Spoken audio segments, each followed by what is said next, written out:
السلام علیکم ورحمۃ اللہ وبرکاتہ۔ اعوذ باللہ من الشیطان الرجیم، بسم اللہ الرحمن الرحیم۔ الحمد للہ والصلاة والسلام علی رسول اللہ وآلہ آل اللہ، واللعن علی اعدائہم اعداء اللہ من یوم عداوتہم الی یوم لقاء اللہ۔ اوصیکم عباد اللہ و نفسی بتقوی اللہ، اتقوا اللہ فإن خیر الزاد التقوی۔ بندگان خدا، آپ سب کو اور اپنے نفس کو تقوی الہی کی وصیت کرتا ہوں، تقوی الہی کی دعوت دیتا ہوں۔ اپنی زندگی تقوی الہی کے مطابق بسر کریں و استوار کریں۔ خداوند تبارک و تعالی نے انسان کو ہدیہ زندگی عطا کیا ہے اور ساتھ ہی اس کی ہدایت کے لیے منشور بھی مقرر کیا ہے جو دین الہی ہے، اور اس ہدایت الہی کا نظام تقوی کی بنیاد پر قائم ہے۔ تقوی خداوند تبارک و تعالی نے انسان کی زندگی کا انداز و طرز بنایا ہے۔ اس وقت جو ہماری زندگیاں گزر رہی ہیں وہ تقوی کی بنا پر نہیں ہیں، بلکہ آبائی رسم و رواج کی بنا پر ہیں، اور آبائی زندگیاں جن کے نتائج ہم مشاہدہ کر رہے ہیں، آبائی رواج و رسم جو شخصیت بناتے ہیں، وہ یہی ہیں جو اس وقت معاشرے کے اندر موجود ہیں، اور نامناسب، نامتوازن و ناموزون، جن کے ہاتھوں خود اس وقت انسان پریشان ہیں اور افسردہ ہے، مضطرب ہے انسان۔ سب سے زیادہ نقصان انسان کو انہی آبائی طور پر اور آبائی طریقوں سے بسر ہونے والی زندگیوں سے پہنچ رہا ہے۔ اگر اپنی زندگی کا قالب بدل دے انسان اور انداز بدل دے اور الہی تقوی اختیار کرے، جن مشکلات میں، جن فسادات میں مبتلا ہے اس سے نجات پا سکتا ہے، اس دنیا میں بھی اور آخرت میں بھی۔ تقوی کی تاکید قرآن کریم میں زیادہ ہے، دوسرے تمام مطالب سے زیادہ تقوی کی تاکید ہے۔ تقوی ہر عمل کے اندر اور ہر شعبہ زندگی کے اندر قرآن مجید نے منظور کیا ہے۔ تقوی سے مراد محفوظ زندگی ہے، مشکلات سے محفوظ ہو، تکالیف سے محفوظ ہو، خطرات سے محفوظ ہو، آفات سے محفوظ ہو، گناہوں سے محفوظ ہو، فسادات سے محفوظ ہو، آلودگیوں سے محفوظ ہو۔ یہ زندگی با تقوی زندگی ہے۔ غیر محفوظ زندگی جس میں انسان کی زندگی میں آفات داخل ہو جائیں، بیماریاں داخل ہو جائیں، فسادات داخل ہو جائیں، آلودگیاں داخل ہو جائیں، گناہ داخل ہو جائیں، یہ غیر محفوظ زندگی ہے۔ اور اس وقت یہ غیر محفوظ زندگی مسلمان بسر کر رہے ہیں، کسی پہلو سے محفوظ نہیں ہے۔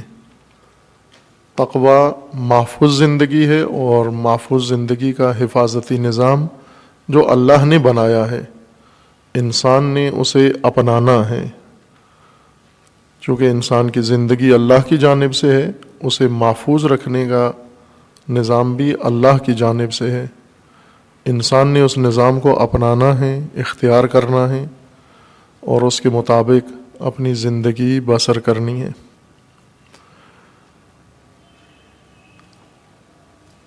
تقوی کے متعلق قرآن کریم میں آیات متعدد عناوین سے ہیں۔ فصل اول کے طور پر ہم نے ان آیات کو پیش کرنا ان خطبات کے اندر شروع کیا ہے، جن میں متقین کا عنوان آیا ہے، تاکہ مقام، مرتبہ و منزلت متقین کی معلوم ہو اور انسان کے اندر رغبت پیدا ہو الہی تقوی کی جانب۔ ان آیات میں سے ایک سورہ مبارکہ صاد میں ہے، سورہ 38 نمبر سورہ ہے قرآن کریم میں، اور اس میں آیا 28 میں اللہ تعالیٰ کا فرمان ہے متقین کے متعلق، ام نجعل الذین آمنوا وعملوا الصالحات کالمفسدین فی الارض ام نجعل المتقین کالفجار۔ اب یہاں دو موازنے ہیں، دو تقابل ہیں ایک آیت کے اندر، اور خداوند تبارک و تعالیٰ نے ایک ضابطہ ذکر کیا ہے، قانون بیان فرمایا ہے، الہی قانون جس کے مطابق انسانوں کے مابین فرق کیا جائے گا۔ ان ضوابط میں سے، الہی ضوابط میں سے وہ ضابطہ یہ ہے کہ جو لوگ ایمان لائے ہیں اور عمل صالح انجام دیا ہے، کیا یہ مفسدین فی الارض کی طرح ان کے ساتھ رویہ رکھا جائے گا، برتاؤ ہوگا، انجام ہوگا؟ کچھ لوگ ہیں مفسدین فی الارض، و کچھ لوگ ہیں مومن و صاحبان عمل صالح، صالحین و مومنین۔ آیا مفسدین فی الارض کی طرح ہوں گے؟ یہ ایک موازنہ ہے، اور دوسرا یہ ہے کہ ام نجعل المتقین کالفجار، یا متقین فجار کی طرح ہوں گے خدا کے ہاں؟ متقیوں میں اور فاجروں میں کیا کوئی فرق نہیں ہوگا؟ اور متقیوں کے ساتھ بھی وہی انجام ہوگا جو فاجر و فاسق لوگوں کا ہوتا ہے؟ اور پہلے موازنہ میں ہے کہ آیا مومن و عمل صالح بجا لانے والے مفسدین فی الارض کی طرح ہوں گے؟ یہ آیت و اس طرح کی دیگر آیات ہیں قرآن کریم میں، جن میں خداوند تبارک و تعالیٰ نے اقدار کی بنیاد پر اور قرآنی و الہی اصولوں کی بنیاد پر انسانوں کو تقسیم کیا ہے، طبقات بنائے ہیں انسان کے۔ کچھ طبقات انسان نے خود بنا لیے ہیں، یہ طبقہ بندی نادرست ہے، خدا کی بارگاہ میں کالعدم ہے و معیوب ہے۔ بعض طبقہ بندیاں گناہ ہیں، معصیت ہیں جو انسانوں کے اندر رائج ہیں، جس طرح مثلا ذات پات کا نظام ہے، کچھ اعلیٰ ذات ہیں، کچھ کم ذات ہیں۔ یہ غلط تقسیم ہے انسانوں کی، ذات کی بنیاد پر، پیشے کی بنیاد پر تقسیم، کہ کچھ پیشے کے لحاظ سے اعلیٰ ذاتیں شمار ہو گئے ہیں، کچھ پیشے کے لحاظ سے کم ذاتیں شمار کر دیے گئے ہیں جنہیں کمی کہا جاتا ہے۔ یہ غلط تقسیم ہے، یہ طبقہ بندی اللہ تعالیٰ کو قبول نہیں ہے، دینی معیاروں کے خلاف ہے، وہ گناہ ہے، جرم ہے یہ تقسیم کرنا، انسانوں کو اس حیث سے تقسیم کرنا، اس لحاظ سے تقسیم کرنا کہ کچھ انسان اعلیٰ ذات کے مالک ہو جائیں، کچھ انسان کم ذات کے مالک ہو جائیں۔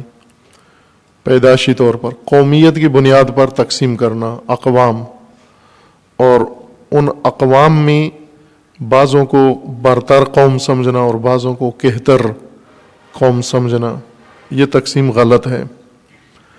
وسائل، مال و دولت اور ثروت اور افرادی قوت کو تقسیم کی بنیاد قرار دینا اور اس کی بنا پر انسانوں کو تقسیم کرنا اور اس تقسیم کے مطابق رویے اپنانا، یہ غلط تقسیم ہے، گناہ کارانہ و مجرمانہ تقسیم ہے۔ یہ تقسیم خدا کو پسند نہیں ہے کہ مال و دولت کی بنیاد پر ایک اعلیٰ طبقہ شمار ہو جائے اور مال و دولت کی بنیاد پر ایک محروم طبقہ جو پست طبقہ شمار ہو، اور امتیازات بھی اسی وسائل زندگی کی بنا پر انہیں دیے جائیں۔ یہ بھی غلط تقسیم ہے کہ کم و بیش یہی تقسیمیں ہیں جو انسانی معاشرے میں خود سے آبائی رسم و رواج اور آبائی دین کے مطابق بنائی گئی ہیں اور ان کے اوپر لوگ قائم ہیں و کاربند ہیں اور چل رہے ہیں۔ یہ تقسیمات نادرست و ناروا ہیں۔ اس طرح کی مشابہ تقسیمات دیگر ہیں، جیسے قبائلوں میں تقسیم ہے، یا منصب کے لحاظ سے کسی کو برتری، کسی کو کہتری، رنگت کے لحاظ سے ایک رنگت والے اعلیٰ نسل شمار ہوں، دوسری رنگت والے کم نسل شمار ہوں، کم ذات و کم اہمیت شمار ہوں۔ یہ تقسیم غلط ہے کہ ہم یہ کہیں گورے رنگت والے اعلیٰ نسل ہیں، وہ کالی رنگت والے کم نسل ہیں یا کم مرتبے کے لوگ ہیں۔ یہ مجرمانہ تقسیم ہے۔ کسی کو کسی پر کوئی فوقیت نہیں ہے۔ قومیت کی بنیاد پر تقسیم ہونا، عرب و عجم میں تقسیم ہونا، ہند و سندھ میں تقسیم ہونا، ایران و افغان میں تقسیم ہونا، ہند و چین میں تقسیم ہونا، یہ وہ تقسیمات ہیں جن کی صراحت سے مذمت کی گئی ہے۔ یا اسی طرح خاک و علاقہ کی بنیاد پر تقسیم ہونا، کسی علاقے کے ساتھ لوگوں کو مخصوص کر کے تقسیم کر کے اور اس بنیاد پر اس علاقے کے رہنے والے برتر لوگ ہیں، فلاں علاقے کے رہنے والے کمتر لوگ ہیں، یہ تقسیمات نادرست ہیں۔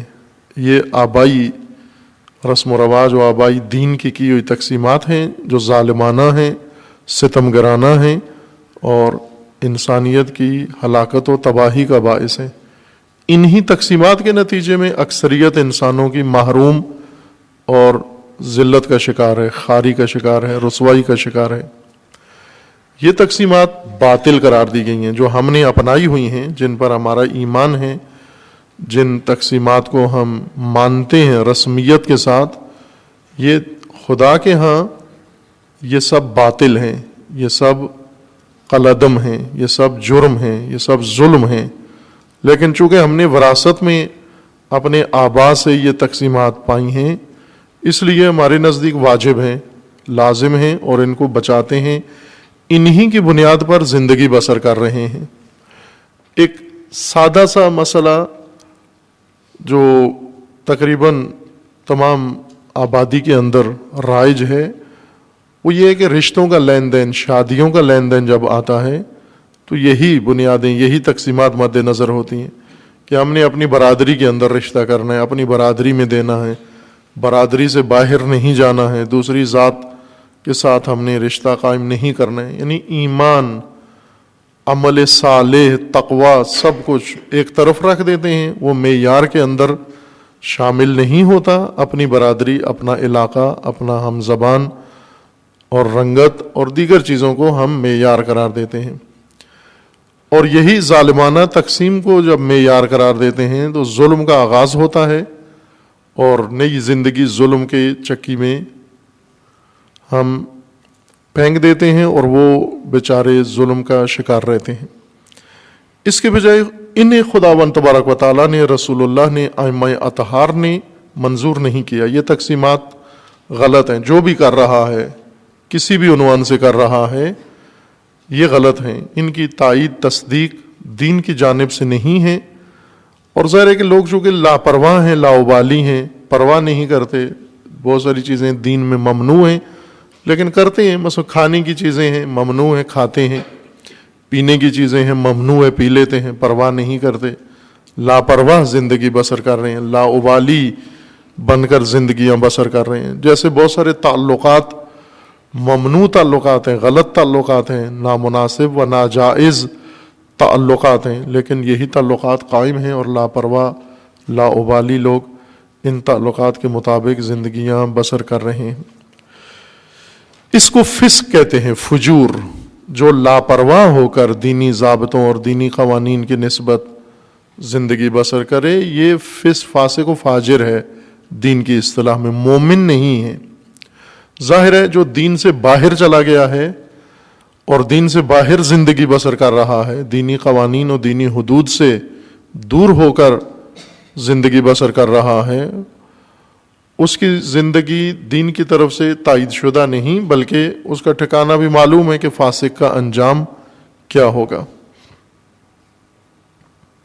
قرآن کریم میں خداوند تبارک و تعالی نے انسانی زندگی کے معیارات ذکر کیے ہیں کہ ان بنیادوں پر انسان کو تقسیم کریں، لازمی ہے تقسیم کرنا.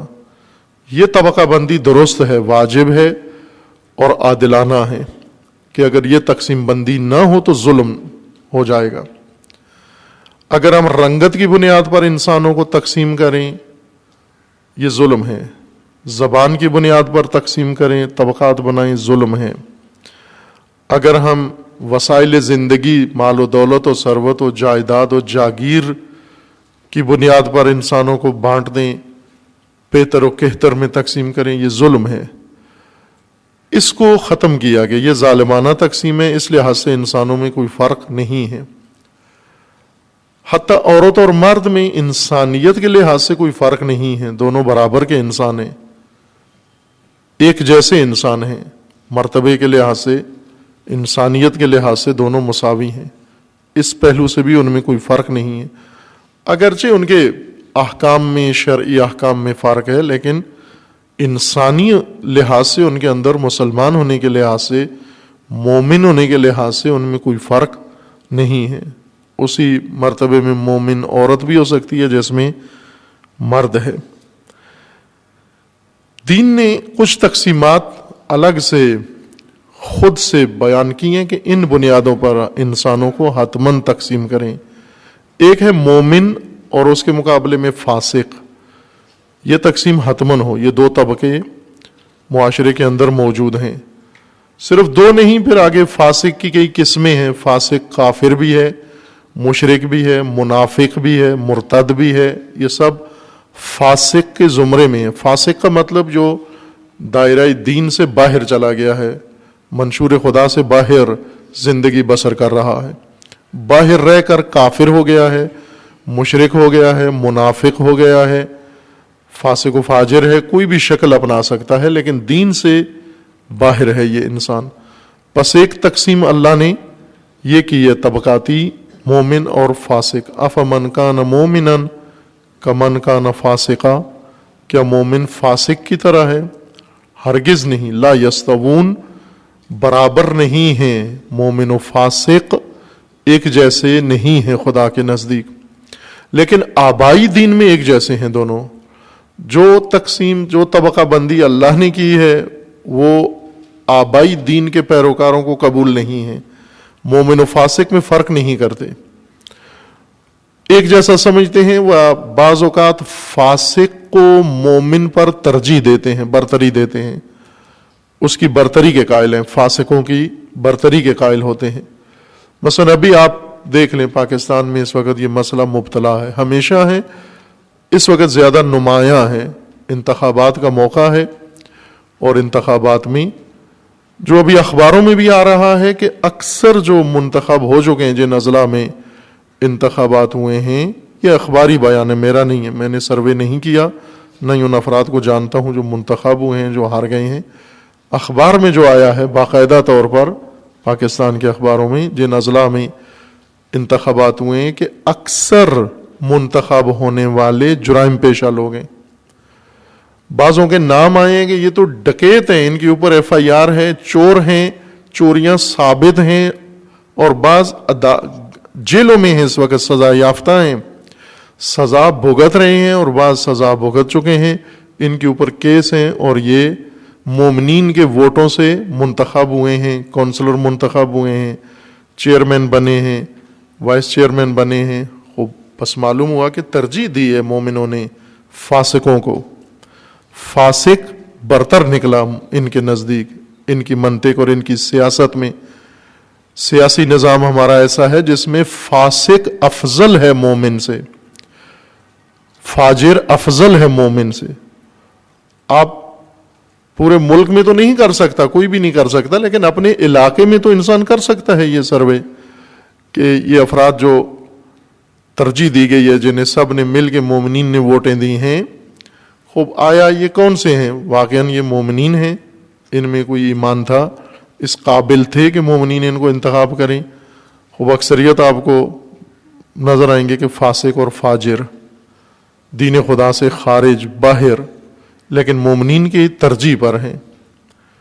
پارٹیوں کی ترجیح پر ہیں. چونکہ سیاست بے تقوی سیاست ہے. بے تقوی سیاست میں مومن فاسق کی طرح ہے، فاسق مومن کی طرح ہے، بلکہ فاسق مومن سے برتر ہے. یہ بے تقوی سیاست کی علامت ہے جو اس وقت آپ اپنے ملک کے اندر مشاہدہ کر رہے ہیں. یہ ایک تقسیم ہے اللہ تعالیٰ نے قرآن کریم میں ذکر فرمائی ہے.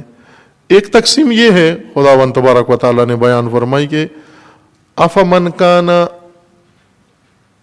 مومنن کمن کان فاسقا، یہ ایک تقسیم ہے. دوسری تقسیم یہ کہ حل یستوی الذین یعلمون والذین لا یعلمون، آیا جاننے والے اور نہ جاننے والے ایک جیسے ہیں، برابر ہیں دونوں، عالم اور غیر عالم.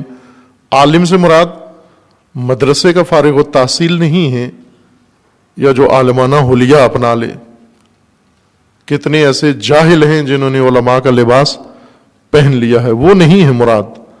جاننے والے ممکن ہے عالمانہ لباس میں نہ ہوں، عام لباس میں ہوں، لیکن ہیں جاننے والے. مراد یعلمون ولا یعلمون، جو جانتے ہیں، آگاہی رکھتے ہیں، شعور رکھتے ہیں، بیدار ہیں، صاحبان بصیرت ہیں. اور وہ جو نہیں جانتے، بے بصیرت و بے شعور و نافہم ہیں، کیا یہ ایک جیسے ہیں؟ حل یستوی الذین یعلمون والذین لا یعلمون، ہم نہیں ہیں. لا یستوون، برابر نہیں ہیں. جاننے والے اور نہ جاننے والے برابر نہیں ہیں، بلکہ جاننے والے افضل ہیں، برتر ہیں ان سے جو نہیں جانتے، باشعور بہتر ہیں ان سے جو نہیں جانتے اور بے شعور ہیں، فاقد شعور ہیں. یہ الہی نظام کا قانون ہے. لیکن آبائی نظام کا قانون یہ ہے کہ برابر ہیں جاننے والے اور نہ جاننے والے، چونکہ ووٹ دونوں کا ایک جیسا ہے. آبائی سیاست میں دونوں ووٹر ہیں، جانتے ہیں تو بھی، نہیں جانتے تو بھی، بلکہ نہ جاننے والے زیادہ معیار میں ان کو ترجیح دی جاتی ہے. آبائی دین میں نہ جاننے والے حاکم ہو جاتے ہیں جاننے والوں کے اوپر، نہ جاننے والے مسلط ہو جاتے ہیں جاننے والوں کے اوپر. آپ کافی ہے، جیسے میں نے اشارہ کیا مومن و فاسق کا اگر دیکھنا ہے کہ الہی دین اور آبائی دین میں کتنا فرق ہے معیاروں کا، کہ الہی دین میں مومن و فاسق برابر نہیں ہے، مومن افضل ہے. آبائی دین میں برابر ہیں، مومن فاسق کی طرح، فاسق مومن کی طرح ہے، کوئی فرق نہیں ہے. اگر فرق کرو تو جھگڑا ہو جاتا ہے، ناراض ہو جاتے ہیں. فاسق ناراض ہو جاتا ہے کہ مجھے امتیازی سلوک کیا گیا میرے ساتھ، مومن جیسا سلوک نہیں کیا گیا، مجھے صدارتی کرسی نہیں دی گئی. آپ مذہبی محفلوں میں دیکھیں، فاسق صدارتی کرسی پہ بیٹھے ہوتے ہیں، فاسق صدر محفل ہوتے ہیں. کوئی شرابی نشے کی حالت میں آ کر کسی مذہبی محفل کی صدارت کر رہا ہوتا ہے، اور نشے کی حالت میں بیان بھی داغ دیتا ہے وہاں پر. آبائی دین میں ایسے ہی ہوتا ہے کہ یہ چونکہ علاقے کا بڑا آدمی ہے، علاقے کی شخصیت ہے، اس کے پاس عہدہ ہے، کوئی اس کے پاس منصب ہے یا مال و دولت ہے، جاگیردار ہے، صاحب حیثیت ہے، صاحب نام ہے، پس اس وجہ سے اس کو ہم مرکزی مہمانی خصوصی بناتے ہیں، یعنی فاسق برتر ہے. اسی طرح آپ اپنے ممبروں کو دیکھیں، اگر اہل ممبر کو دیکھیں تو آپ کو پتہ چل جائے گا کہ قرآنی اصول کے بالکل الٹ عمل ہے آبائی دین کے اندر. الہی دین میں ہے حل یستوی الذین یعلمون والذین لا یعلمون، کیا مساوی ہیں جاننے والے اور نہ جاننے والے؟ مساوی نہیں ہیں. لا یستوون، جاننے والے برتر ہیں نہ جاننے والوں سے. لیکن آبائی دین میں نہ جاننے والے برتر ہیں جاننے والوں سے. نہ جاننے والے اس وقت ممبر کے مالک ہیں، نہ جاننے والے 3 بتا رہے ہیں لوگوں کو، اور جاننے والے نیچے بیٹھ کے سر دھنتے ہیں. جاننے والوں کو حق نہیں ہے کہ وہ اعتراض کریں نہ جاننے والوں پر، جو حالات پر کو ٹوک سکے، ان کو روک سکے ان کو. یہ آبائی دین کے ضابطے ہیں. اسی طرح قرآن کریم کے فراوان ہیں یہ موازنے جو میں عرض کر رہا ہوں آیات. ان آیات میں سے ایک یہ ہے کہ آیا مجاہدین اور قائدین یہ برابر ہیں آپس میں. قاعد عین کے ساتھ، قعود. قائد کہتے ہیں راہبر کو حمزہ کے ساتھ، یہ کے ساتھ، لیکن قاعد عین کے ساتھ بیٹھنے والے کو کہتے ہیں قیام و قعود. مجاہد جو قیام کرے اللہ کی راہ میں، اور اس کے مقابلے میں ہے اہل قعود جو خدا کی راہ میں کوئی قیام نہیں کرتے، کوئی شمشیر نہیں اٹھاتے، کوئی تلوار نہیں اٹھاتے، کوئی جنگ نہیں کرتے، کوئی سختی نہیں جھیلتے، کوئی قدم نہیں اٹھاتے. ان کو قرآن کہتا ہے اہل قعود، قائدین. یہ ہمیشہ ہیں. رسول اللہ صلی اللہ علیہ وآلہ وسلم کے زمانے میں دونوں گروہ تھے. مجاہدین تھے جو امر رسول اللہ سے صبح و شام دشمنوں کے مقابلے میں، مشرکوں کے مقابلے میں، منافقوں کے مقابلے میں سینہ سپر ہوتے تھے، اور ان کے مقابلے میں کچھ ایسے آرام پرست اور آسائش طلب لوگ تھے جو ہمیشہ بیٹھے رہتے تھے گھروں کے اندر. جب جنگ کا موقع آتا، کوئی سختی کا موقع آتا، قیام کا موقع آتا، یہ بیمار بن جاتے، بہانے کرتے. قرآن کریم نے ان کے 3-4 نام لیے ہیں. ایک قعود، اہل قعود، قائدین. دوسرے ہیں مخلفین، پیچھے رہ جانے والے، پیچھے بیٹھ جانے والے. مخلف یعنی باقی لوگ جب کوچ کرتے ہیں، نکلتے ہیں کسی امر کے لیے، ماموریت کے لیے، یہ پیچھے ہی رہ جاتے ہیں، بہانہ کر کے کسی طرح گھروں میں بیٹھ جاتے ہیں. مخلف، خلاف ورزی کرنے والے، متخلف. ایک نام قرآن نے ان کا رکھا ہے معذرون، بار بار معذرت کرنے والے، معاف کر دینا جی، اس دفعہ ہو گئی، اس دفعہ غلطی ہو گئی، اس دفعہ پیچھے رہ گئے، اس دفعہ نہیں کیا، آئندہ نہیں کریں گے ہم. معذرون، یہ ہمیشہ معذرت کرتے ہیں، کسی کام میں شریک نہیں ہوتے، پیچھے رہ جاتے ہیں، جان بوجھ کے ٹال مٹول کر کے پھر بعد میں معذرت کرنے آ جاتے ہیں.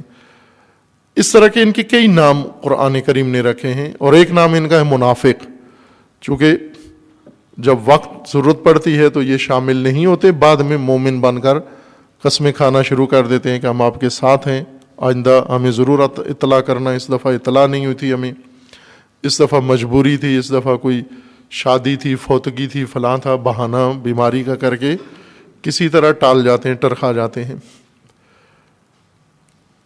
ان کو قرآن فرماتا ہے کہ آیا یہ برابر ہیں تمہارے نزدیک، مجاہدین و قائدین جو خدا کی راہ میں قیام کیے ہوئے ہیں، جنہوں نے پرچم دین بلند کیا ہوا ہے، اور وہ جو گھروں میں بیٹھے ہوئے ہیں، یہ برابر ہیں تمہارے نزدیک؟ اللہ کے نزدیک برابر نہیں ہیں. فضل اللہ المجاہدین علی القائدین اجرا عظیما. خداوند تبارک و تعالیٰ نے مجاہدین کو قائدین پر برتری دی ہے، فضیلت دی ہے، وہ افضل ہیں مجاہدین جو خدا کی راہ میں قیام کرتے ہیں. اسی کا ایک مصداق یہ ہے کہ رسول اللہ صلی اللہ علیہ وآلہ وسلم کے زمانے میں کچھ لوگ تھے کعبے کے اندر خدمات انجام دیتے تھے. کعبے کی چابی تھی ان کے پاس، آذان دیتے تھے، جھاڑو دیتے تھے، اور زائرین بیت اللہ کی خدمت کرتے تھے، کھانا کھلاتے تھے انہیں، رہائش کا انتظام کرتے انہیں، لنگر دیتے، پانی دیتے، کھانا دیتے انہیں. اور اس کام کو دنیا کا سب سے افضل کام سمجھتے تھے. بیت الحرام، بیت اللہ کی تعمیر، مسجد الحرام کی تعمیر، اس کی صفائی، اس کے انتظامات اور زائرین کی خدمت کو سب سے افضل کام سمجھتے تھے، اور اپنے جیسا کسی کو بھی نہیں سمجھتے تھے، کیونکہ صبح و شام کعبے میں رہتے ہیں. کعبہ سے افضل کوئی نقطہ نہیں ہے، کعبہ سے نکلتے ہی نہیں ہیں مسجد الحرام سے. اس لیے یہ معتقد تھے کہ یہ لوگ جو مدینے میں ہیں ان سے ہم افضل ہیں، چونکہ وہ تو مدینے میں ہیں، مدینے میں کعبہ نہیں ہے، ہم ہمیشہ کعبہ میں ہیں. یا وہ لوگ جو جنگوں میں شریک ہیں ان سے بھی اپنے آپ کو برتر سمجھتے تھے کہ وہ تو جنگ پر ہیں اور مشرکوں کے سامنے ہیں، ہم اللہ کے گھر کے سامنے ہیں. تو جو مشرک کے سامنے کھڑا ہے اور جو اللہ کے گھر کے سامنے کھڑا ہوا ہے، ان دونوں کا مقام ایک جیسا نہیں ہو سکتا. اس لیے یہ اس گھمنڈ میں تھے کہ ہم بہت افضل لوگ ہیں، چونکہ ہم ان کو، مومنوں کو، حاجیوں کو، زائرین کی خدمت کرتے ہیں، ان کو راشن دیتے ہیں، کھانا کھلاتے ہیں، لنگر پلاتے ہیں. اس لیے یہ اس گمان میں تھے. اللہ تعالیٰ کا فرمان آیا ان کے متعلق کہ اجعلتم سقایت الحاج و عمارت المسجد الحرام کمن آمن باللہ والیوم الآخر، کیا یہ جو ساقیان بیت الحرام ہیں و زائرین ہیں، ساقی پانی پلانے والے، سبیلیں لگانے والے، لنگر کھلانے والے، ان کو آپ مجاہدین فی سبیل اللہ کے برابر سمجھتے ہو؟ آپ کعبے کے چابی برداروں کو، مسجد الحرام کے معماروں کو آپ مجاہدین در راہ خدا کے برابر سمجھتے ہو؟ آپ مجاہدین در راہ خدا کہاں اور یہ سبیل لگانے والے یا لنگر کھلانے والے کہاں؟ ان کا کیا مقام ہے، کیا موازنہ ہے؟ کیوں کرتے ہو یہ کام؟ اجعلتم سقایت الحاج و امارت المسجد الحرام، معماران مسجد الحرام و ساقیان حجاج کو آپ مجاہدین در راہ خدا کے برابر سمجھتے ہو؟ آپ یہ کیسا حکم کر رہے ہو آپ؟ اسی طرح اور بہت ساری آیات ہیں جن کے اندر خداوند تبارک و تعالیٰ نے مجاہدین کی فضیلت و برتری بیان کی ہے۔ آبائی دین میں الٹ ہے، آبائی دین میں قائدین مقدس ترین ہستیاں ہوتی ہیں اور مجاہدین مشکوک ہوتے ہیں۔ آج بھی ایسا ہے، قائدین اہل قعود جو فقط گھر میں بیٹھے ہوئے ہیں، راشن کھا رہے ہیں اور کچھ بھی نہیں کرتے دین خدا کے لیے، کچھ بھی نہیں کرتے، ایک قدم نہیں اٹھاتے، ایک پیسہ، ایک سکہ نہیں دیا راہ خدا میں، نہ جہاد بالمال نہ جہاد بالنفس کیا انہوں نے، ایک قدم نہیں اٹھایا، اپنی اولاد نہیں دی راہ خدا میں، اپنا وقت نہیں دیا راہ خدا میں، اپنی جان نہیں دی راہ خدا میں، خطرے میں اپنے آپ کو نہیں ڈالا، اور صرف دین کی خصوصیات سے فائدہ اٹھایا ہے انہوں نے، شخصیت بنائی ہے۔ ظاہر ہے مقدس بن کے بیٹھے ہیں گھر کے اندر اور لوگوں نے ان کا احترام کیا، دین کی وجہ سے ان کی خدمت کی، ان کو ہدیے دیے، ان کو نذرانے دیے، ان کے ہاتھ چومے، ان کی دستبوسی کی، ان کو القابات سے نوازا دین کی وجہ سے، چونکہ دینی حلیہ بنایا ہوا ہے، دین کے مخدوم ہیں، دین سے خدمت لیتے ہیں، دینداروں سے خدمت لیتے ہیں اور مخدوم بنے ہوئے ہیں۔ اور اس کے بجائے وہ خدمت گزاران دین جنہوں نے اپنے آپ کو وقف کیا ہوا ہے راہ خدا میں، اپنی ذات کو، اپنی اولاد کو، اپنے گھر کو، اپنے سب کچھ انہوں نے راہ خدا میں وقف کیا ہوا ہے اور قربان کیا ہوا ہے۔ خوب جب ان کے درمیان موازنہ کرتے ہیں پیروکاران دین آبائی، مقدسین کو افضل سمجھتے ہیں، قعود اہل قعود کو جنہوں نے ایک قدم نہیں اٹھایا راہ خدا میں، ان پر ان کو فضیلت دیتے ہیں، برابری کرتے ہیں، کم از کم برابر سمجھتے ہیں، ایک جیسا سمجھتے ہیں، یہ دونوں ایک جیسے ہیں۔ فرض کریں وہ علماء جو مجاہد علماء ہیں، رہبر معظم جیسے مجاہد علماء، رہبر معظم کو شہید زندہ کہا جاتا ہے۔ آپ نے تصویریں دیکھی ہیں رہبر معظم کی فوجی وردی میں، ایک عرصہ دراز تک سالہا فوجی وردی پہن کے یہ مجتہد فقی فوجی وردی میں نظر آئیں گے آپ کو میدان جنگ میں، اور وہ بھی اگلے محاذوں پر۔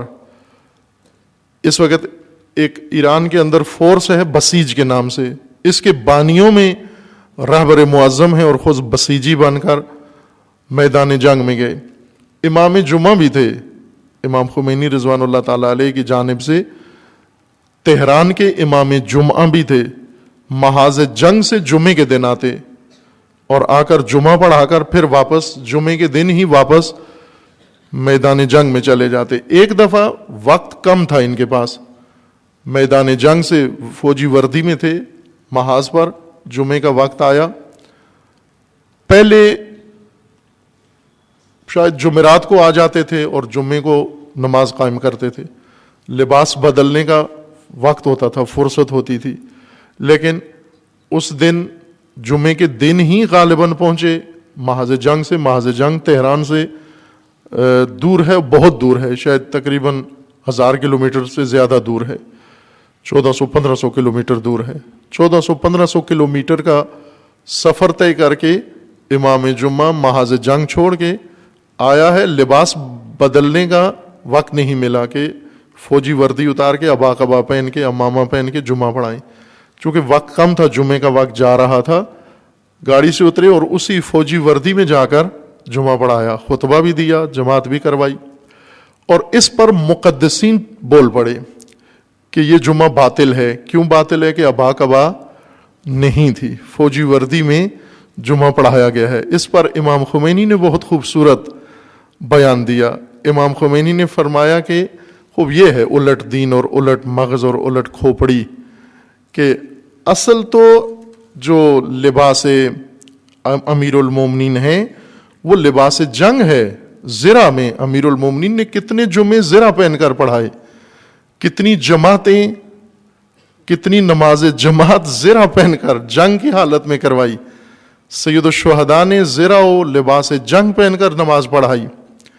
خوب یہ نہ تاریخ اسلام جانتے ہیں نہ اسلام جانتے ہیں، چونکہ گھر سے نکلتے نہیں ہیں، گھر کے اندر بیٹھے ہوئے ہیں اور لوگوں کی نگاہوں میں مقدس ہیں اور مجاہدین کے برابر ہیں، بلکہ بعض انہیں برتر سمجھتے ہیں مجاہدین سے۔ یہ آیت کریمہ اجعلتم سقایۃ الحاج و عمارۃ المسجد الحرام کمن آمن باللہ والیوم الآخر وجاہد فی سبیلہ، جو خدا کی راہ میں جہاد کرتا ہے اور جو جان و مال اپنا خدا کی راہ میں پیش کر رہا ہے۔ اس آیت کے شان نزول میں یہ بیان کیا گیا کہ جب رسول اللہ نے امیر المومنین کی فضیلت و افضلیت بیان فرمائی، انہی سبیلوں والوں کے اور لنگر والوں کے سامنے کہ جو حاجیوں کو لنگر کھلاتے ہیں، زائرین کی خدمت کرتے ہیں، ان کو جب پتہ چلا کہ رسول اللہ نے اس طرح شان امیر المومنین علی علیہ السلام کی شان بیان کی ہے، تو انہوں نے کہا کہ علی میں کیا شان ہے؟ علی کعبے میں کب آئے ہیں؟ ہم صبح و شام کعبے میں ہوتے ہیں، علی ایک دفعہ بھی نہیں آئے کعبے کے اندر آ کے نماز پڑھیں۔ ہم ادھر جھاڑو دیتے ہیں، ہم سبیلیں لگاتے ہیں، ہم حاجیوں کی خدمت کرتے ہیں۔ علی تو مدینے میں ہیں یا میدان جنگ میں ہیں، محاذ پر ہیں۔ اس وقت امیر المومنین یمن میں تھے جب یہ بات انہوں نے کی، کہا وہ تو یمن میں ہیں، ہم یہاں پر ہیں کعبے میں، اگر فضیلت بنتی ہے تو ہماری بنتی ہے، ہم مجاورین کعبہ ہیں۔ مجاور کعبہ بننے سے نہیں، اللہ کو پسند نہیں آئی ان کی بات، کعبے کی خدمت پسند نہیں آئی، یہ سبیل و لنگر خدا کو پسند نہیں آیا، اور خدا نے ان کی توبیخ کی، سرزنش کی۔ اجعلتم سقایۃ الحاج و عمارۃ المسجد الحرام، یہ سبیل و لنگر والوں کو تم مجاہدین درائے خدا کے برابر سمجھتے ہو؟ تم کیسی سوچ ہے تمہاری، کیسی ذہنیت ہے تمہاری؟ اگر یہ مجاہدین درائے خدا نہ ہوں تو نہ تمہارا کعبہ رہے گا، نہ تمہاری مسجد الحرام رہے گی، نہ تمہارا یہ تقدس رہے گا، نہ تمہاری یہ عبادتیں رہیں گی، نہ تمہارا یہ چابیاں رہیں گی، نہ یہ سبیلیں رہیں گی، نہ یہ لنگر رہے گا تمہارا۔ یہ سب مجاہدین کے طفیل ہے، یہ سب کچھ، یہ سب مجاہدین کے طفیل ہے، اگر یہ مجاہدین درائے خدا نہ ہو۔ آج آپ نے دیکھ لیا کہ جس طرح دشمنان دین نے تشیع کے خلاف جو حرکات شروع کی ہیں، اسلام کے خلاف ہیں، پوری انسانیت کے خلاف ہیں، تکفیری لشکر بنایا، داعش بنایا، خونخوار آدم خار، چھوٹے پیمانے سے شروع کیا، بات پاکستان سے شروع ہوئی، یہاں ضیاء الحق نے مجاہدین بنائے، وہ ترقی کر کے آگے شدت پسند بنے، بنیاد پرست بنے، پھر ترقی کر کے شدت پسند بنے، پھر ترقی کر کے طالبان بنے، پھر ترقی کر کے دہشت گرد بنے، پھر دہشت گرد طالبان سے آگے داعش بنے۔ یہ ان کی ترقی یافتہ ترین صورت ہے اس وقت، شیطانی اس درخت کی، پلید درخت کی، کہ داعش بنے ہیں، خونخوار و پلید آدم خار۔ یہ آدم خار چھا گئے، فوراً ہی وجود میں آتے ہی دو ملکوں پر چھا گئے، عراق پر چھا گئے اور سوریہ پر چھا گئے۔ کس نے سوریہ کو بچایا ہے؟ ساری دنیا جانتے ہیں، آپ لوگ بھی جانتے ہیں۔ زینبیہ کو کس نے بچایا ہے؟ سوریہ کو کس نے بچایا ہے؟ وہ آپ گواہی دیں نا، مسجد میں بیٹھے ہوئے، جمعے کا دن ہے۔ کس نے بچایا ہے؟ حزب اللہ نے بچایا ہے۔ کس نے بچایا ہے؟ حزب اللہ نے بچایا ہے، ولایت فقیہ نے بچایا ہے، ولی فقیہ نے بچایا ہے، ایرانیوں نے بچایا جا کر، جو ولی فقیہ کے حکم سے گئے اور شہید بھی دیے، انہوں نے بچایا ہے۔ ورنہ سوریہ کی حکومت اس قابل نہیں تھی کہ اتنا جھٹکا برداشت کر سکے۔ وہ صرف مظاہروں کے، چونکہ